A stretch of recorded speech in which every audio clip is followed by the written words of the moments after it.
वैसे तो धरती पे स्वर्ग का टाइटल कश्मीर को मिला हुआ है, लेकिन अगर हम बात करें एक ऐसे इंडियन स्टेट की जो इस टाइटल को उतना ही डिजर्व करता है तो वो होगा उत्तराखंड। उत्तराखंड के बर्फ से ढके पहाड़, हजारों मंदिर, lush green valleys, scenic waterfall और परफेक्ट वेदर किसी भी तरह के टूरिस्ट के लिए एक परफेक्ट डेस्टिनेशन है। ट्रैकिंग के लिए भी उत्तराखंड में बहुत से ऑप्शंस हैं और आज की वीडियो में मैं आपको एक ऐसे ट्रैक के बारे में बताने वाला हूँ जिसका एक्सपीरियंस आपको लाइफ में कम से कम एक बार तो ज़रूर लेना चाहिए। दोस्तों, मैं बात कर रहा हूँ उत्तराखंड के चमोली डिस्ट्रिक्ट में स्थित वैली ऑफ फ्लावर्स के बारे में। वैली ऑफ फ्लावर्स 12,000 फीट के ऑल्टीट्यूड पे स्थित एक बहुत ही सुंदर वैली है जहाँ आपको काफ़ी सारे फ्लोरा एंड फौना, हज़ारों तरह के फ्लावर्स, रिवर्स, वाटरफॉल्स, ग्लेशियर्स और काफ़ी ज़्यादा नेचुरल ब्यूटी देखने को मिलती है। दोस्तों, आज की वीडियो में मैं आपको एक पूरी डिटेल आइटिनरी दूंगा कि आप कैसे वैली ऑफ फ्लावर्स और इसके पास की बाकी टूरिस्ट प्लेसेस को विजिट करने का प्लान कर सकते हैं। दोस्तों, वैली ऑफ फ्लावर्स सिर्फ जून से अक्टूबर के बीच में खुली होती है और उसमें भी बेस्ट व्यूज के लिए आपको जुलाई या अगस्त में यहाँ विजिट करना चाहिए। दोस्तों, वैली ऑफ फ्लावर्स के बारे में ये एक इंटरेस्टिंग स्टोरी है कि इस वैली की डिस्कवरी रास्ता भटकने की वजह से हुई थी।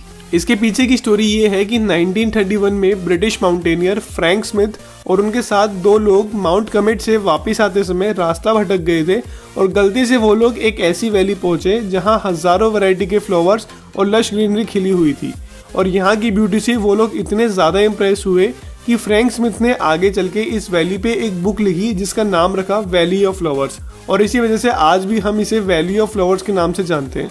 तो चलिए दोस्तों, अब बात करते हैं हमारी डिटेल आइटिनरी की। इस ट्रिप के लिए आपको सबसे पहले हरिद्वार या ऋषिकेश पहुंचना होगा और यहीं से हमारी आगे की जर्नी स्टार्ट होगी। तो डे 1 पे आप हरिद्वार या ऋषिकेश से जोशीमठ के लिए निकलेंगे।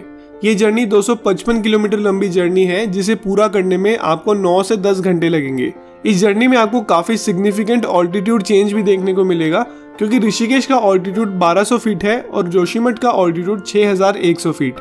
इस जर्नी पे आपको गढ़वाल हिमालयन रेंज का भी काफी अच्छा व्यू देखने को मिलता है और रास्ते में आप रुद्रप्रयाग, कर्णप्रयाग और नंदप्रयाग जैसे जगहों पे रुककर इन टाउन्स को भी एक्सप्लोर कर सकते हैं। शाम तक जोशीमठ पहुंच के आप यहाँ के किसी होटल में स्टे कर सकते हैं और अगर आप चाहें तो यहाँ के लोकल टेम्पल्स में भी दर्शन करने जा सकते हैं। डे 2 पे आप सुबह जोशीमठ से ब्रेकफास्ट करने के बाद बाय रोड गोविंद घाट के लिए निकलेंगे जो कि सिर्फ 1 घंटे लंबी जर्नी है। हालांकि बीच में कुछ देर रुककर आप विष्णु प्रयाग में धौली गंगा और अलकनंदा नदी के संगम को भी एंजॉय कर सकते हैं। गोविंद घाट पहुंचकर आपको 4 किलोमीटर दूर पुलना विलेज तक के लिए एक शेयर्ड टैक्सी करनी होगी जो कि आपको 40-50 रुपए में वहां पहुंचा देगी और पुलना विलेज से आपका एक्चुअल ट्रैक स्टार्ट होगा। पुलना विलेज से आपको 10 किलोमीटर लंबा ट्रैक करके घांगरिया पहुंचना होगा जो कि वैली ऑफ फ्लावर्स और हेमकुंड साहिब का बेस कैंप है।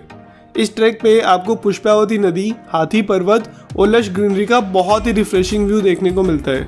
इस 10 किलोमीटर लंबे ट्रैक को पूरा करने में आपको 6 से 7 घंटे लगेंगे और हर 2 किलोमीटर पे आपको यहाँ छोटे छोटे रेस्टोरेंट्स भी मिल जाएंगे। रात को स्टे के लिए आप घांगरिया के किसी होटल में चेक इन कर सकते हैं। डे 3 आपकी इस ट्रिप का सबसे मेमोरेबल दिन होगा क्योंकि इस दिन आप घांगरिया से वैली ऑफ फ्लावर्स का 3 किलोमीटर लंबा ट्रैक करके वैली में एंटर होंगे। वैली ऑफ फ्लावर्स एक इंडियन नेशनल पार्क है जिसे यूनेस्को वर्ल्ड हेरिटेज साइट का दर्जा भी प्राप्त है। ये वैली 87 स्क्वायर किलोमीटर के एरिया में फैली है जो कि 8 किलोमीटर लंबी और 2 किलोमीटर चौड़ी है और इस पूरी वैली में आपको काफ़ी ज़्यादा वैरायटी के फ्लावर्स देखने को मिलेंगे जो कि यहाँ की सबसे मेन हाईलाइट है।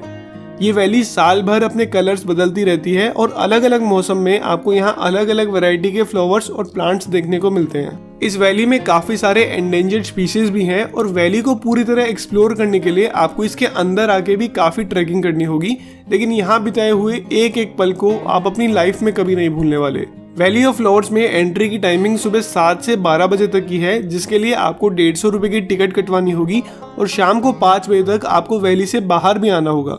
इसलिए एडवाइजेबल यही होगा कि आप घांगरिया से सुबह जल्दी अपना ट्रैक स्टार्ट करें ताकि आप वैली को अच्छे से एक्सप्लोर कर सकें। इस वैली में आपको पुष्पावती नदी भी देखने को मिलती है जो कि इसी वैली में एक ग्लेशियर से ओरिजिनेट होती है। वैली को अच्छे से एक्सप्लोर करने के बाद आप वापस ट्रैक करते हुए घांगरिया आकर अपने उसी होटल में स्टे कर सकते हैं।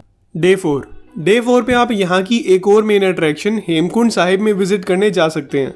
हेमकुंड साहिब दुनिया के हाईएस्ट ऑल्टीट्यूड पे मौजूद गुरुद्वारा है और माना जाता है कि गुरु गोविंद सिंह जी ने 10 साल तक इसी जगह पे मेडिटेशन करी थी।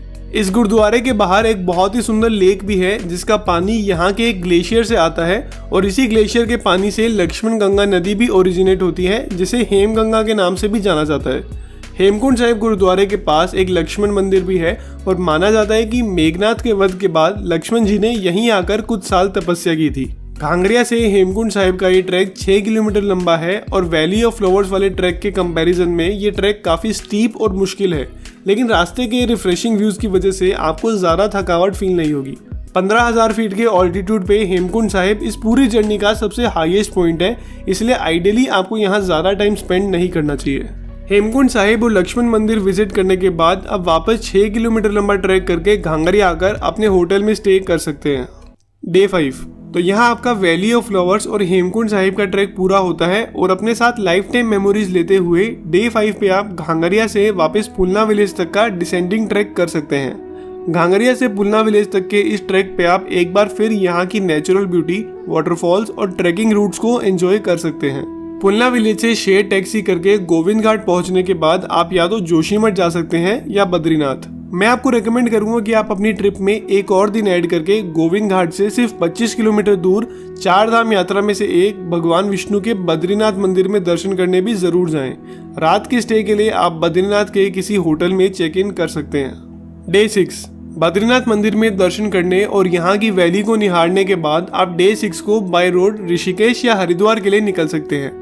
बद्रीनाथ से ऋषिकेश 290 और हरिद्वार 312 किलोमीटर दूर है और इस जर्नी को कवर करने के लिए आपको 8 से 10 घंटे लगेंगे, जहां आप रास्ते में काफी सारे mountains, lush valleys, waterfalls, bridges और सीनिक ब्यूटी देखने को मिलेगी।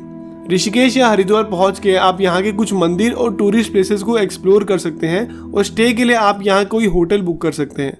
तो फाइनली आपकी वैली ऑफ फ्लावर्स की ट्रिप यहाँ पूरी होती है और अगले दिन सुबह आप अपने होम टाउन के लिए निकल सकते हैं। तो दोस्तों कुछ इस तरह आप अपनी वैली ऑफ फ्लावर्स की पूरी ट्रिप को प्लान कर सकते हैं। ऑल्दो ये एक आइडियल आइटिनरी है, लेकिन आप अपने बजट और डेज ऑफ ट्रैवल के हिसाब से इसमें कुछ एडजस्टमेंट भी कर सकते हैं। दोस्तों valley of flowers Nanda Devi biosphere reserve का एक पार्ट है और एक प्रोटेक्टेड एरिया होने की वजह से यहाँ कैंपिंग करना अलाउड नहीं है। साथ ही ये एक बहुत ही खूबसूरत जगह है और ऐसे में हमारी रिस्पॉन्सिबिलिटी बनती है कि हम ऐसी जगह पे प्लास्टिक या किसी भी तरह का वेस्ट ना फैलाएं और इस वैली को और पूरे उत्तराखंड को साफ सुथरा रखें ताकि ये जगह की सुंदरता बनी रहे। तो दोस्तों ये था हमारा आज का वीडियो। अगर आपको ये वीडियो अच्छा लगा तो अपने फ्रेंड्स और फैमिली के साथ वीडियो को शेयर करें, चैनल को सब्सक्राइब करें और लाइक का बटन दबाना ना भूलें। और अगर आप कभी इस वैली ऑफ फ्लावर्स में घूमने गए हैं तो आपका कैसा एक्सपीरियंस रहा हमें कमेंट सेक्शन में लिखकर जरूर बताएं। आज की वीडियो में इतना ही, अगले वीडियो में मिलते हैं। Till that time good bye.